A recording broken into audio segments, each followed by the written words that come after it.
नमस्कार, प्रवास अक्षय न्यूज नाटक और आप सभी का स्वागत है। उत्तर प्रदेश में योगी सरकार की जल संरक्षण व पर्यावरण संरक्षण की योजनाएं अब जमीन पर असर दिखा रही हैं।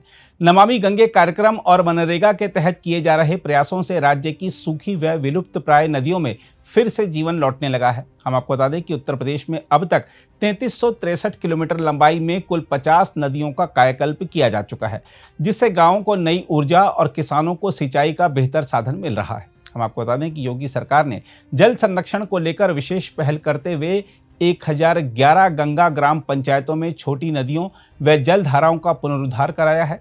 इन जल स्रोतों को न केवल साफ सुथरा किया गया, बल्कि उनकी प्राकृतिक धारा को भी पुनर्जीवित किया गया। इससे इन क्षेत्रों में जल स्तर में सुधार हुआ है और आसपास के किसानों को बड़ी राहत मिली है। मनरेगा के तहत 86 अन्य कार्यों को चिन्हित कर नदियों की साफ सफाई, गहरीकरण, तटबंध निर्माण, पौधारोपण, जलधारा पुनर्स्थापन और जल ग्रहण क्षेत्र विकास जैसे कार्य किए गए, जिनका व्यापक असर देखने को मिला है। देखा जाए तो नदियों के पुनरुद्धार से सिर्फ पर्यावरण ही नहीं सुधरा, बल्कि कई स्थानों पर इन जलधाराओं से जुड़े सांस्कृतिक और धार्मिक स्थलों का महत्व भी बढ़ा है। देखा जाए तो नदियों के पुनरुद्धार से सिर्फ पर्यावरण ही नहीं सुधरा, बल्कि कई स्थानों पर इन जलधाराओं से जुड़े सांस्कृतिक और धार्मिक स्थलों का महत्व भी बढ़ा है। लोग अब इन जल स्रोतों को लेकर जागरूक हुए हैं और स्थानीय स्तर पर भी संरक्षण के प्रयासों में सहभागिता निभा रहे हैं। योगी सरकार की यह पहल उत्तर प्रदेश को जल संकट से उबारने, ग्रामीणों को रोजगार देने और पारिस्थितिकी संतुलन बनाए रखने की एक सशक्त व कारगर रणनीति बनकर उभरी है। हम आपको बता दें कि योगी आदित्यनाथ सरकार ने नदियों के संरक्षण और पुनर्जीवन को अपनी प्राथमिकता में रखा है। जिन छोटी छोटी नदियों को लोग लगभग भुला चुके थे, जिन्हें नाले या गंदगी के अड्डे के रूप में देखा जाने लगा था, आज उन्हीं नदियों में फिर से स्वच्छ जलधारा बहने लगी है। यह केवल पर्यावरणीय सफलता नहीं, बल्कि सामाजिक, आर्थिक और सांस्कृतिक पुनर्जागरण का प्रमाण है।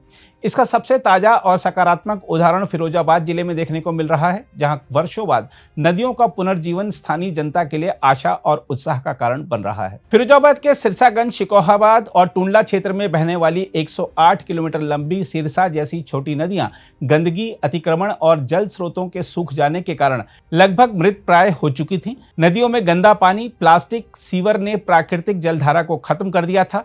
इससे क्षेत्र में भूजल का स्तर गिर गया, खेती के लिए पानी की भारी समस्या बनी। इसको देखते हुए योगी सरकार ने नमामि गंगे मिशन और संचारी जल शक्ति अभियान के तहत इन नदियों को पुनर्जीवित करने का बीड़ा उठाया। नदियों से अतिक्रमण हटाया गया, क्लीनिंग, डिसिल्टिंग यानी गाद हटाना, गंदे नालों को पानी रोककर ट्रीटमेंट के बाद छोड़ा गया। अब बारिश के पानी को संग्रह कर नदी में छोड़ा जा रहा है, ताकि जलधारा स्थायी बनी रहे। फिरोजाबाद के लोग दशकों से जिस नदी को मृत मान चुके थे, अब उसे बहते देखना किसी चमत्कार से कम नहीं मानते। देखा जाए तो योगी सरकार का यह अभियान सिर्फ नदियों को ही नहीं, बल्कि पूरे उत्तर प्रदेश के सामाजिक, आर्थिक और पारिस्थितिकी तंत्र को पुनर्जीवित करने का मॉडल बन रहा है।